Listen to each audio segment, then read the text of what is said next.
एक कदम ईश्वर की ओर। उत्पत्ति प्रकरण 59वां सर्ग। राजा के जी उठने के हर्ष से नगर और अंतपुर में उत्सव। जीवन मुक्त राजा पद्म और 2 लीलाओं का चिरकाल तक राज्य भोग और तदुपरांत मुक्ति का प्रतिपादन। श्री वशिष्ठ जी ने कहा, वत्स, देवी सरस्वती पूर्वोक्त प्रकार से राजा ने जो वर मांगा था उसे ऐसा ही हो, यह कहकर यानी देकर वहीं पर अंतर्धान को प्राप्त हो गई तथा प्रातः काल में कमलों के साथ सब लोग जागे। राजा ने उस लीला का बार बार आलिंगन किया और लीला ने भी मरकर फिर वापस आए हुए राजा का बार बार बड़े आनंद से आलिंगन किया। उस समय उस राजमहल का क्या कहना था, उसमें सभी लोग आनंद में मस्त थे। गाने और बाजों की ध्वनि से वह गूंज रहा था। उसमें सभी लोगों में मद और काम ने अपना सिक्का जमा रखा था। वह जय जयकार की ध्वनि और मांगलिक पुण्य वाचन के घोष से वह मुखरित था। संतुष्ट और रुष्ट पुष्ट लोगों से भरा था। राजपुरुषों से उसका आंगन ठसाठस भरा था। उस पर सिद्ध और विद्याधरों ने छोड़ी हुई हजारों पुष्प वृष्टियां बरसती थी। वहाँ ढोल, पखवाज, काहल, शंख और नगारे बजते रहते थे। अपनी बड़ी बड़ी सुंडों से सुंडों को उठाए हुए हाथियों की झुंड की चिंगाड़ से वह भीषण लगता था।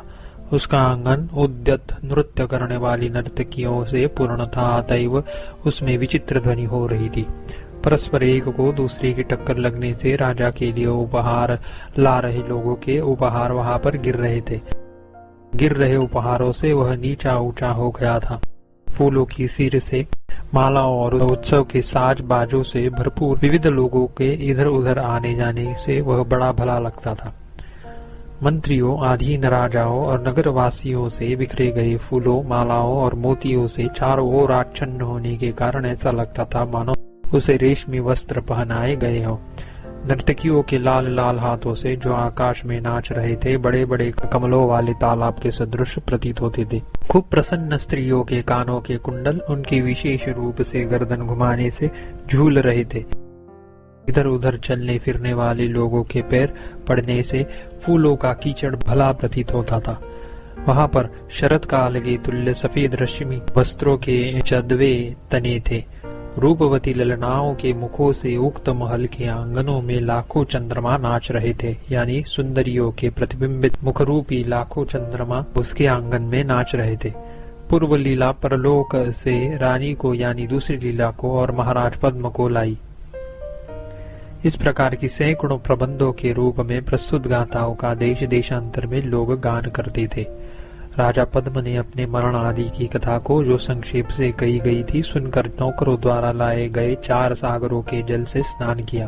तदुपरांत राज्य प्राप्ति के लिए अनेक प्रयास करने वाले नहुष को गिराकर जिसने फिर राज्य प्राप्त किया था, ऐसे देवराज का देवताओं ने जैसे अभिषेक किया था वैसे ही राजा पद्म का ब्राह्मणों ने, मंत्रियों ने और राजाओं ने अभिषेक किया।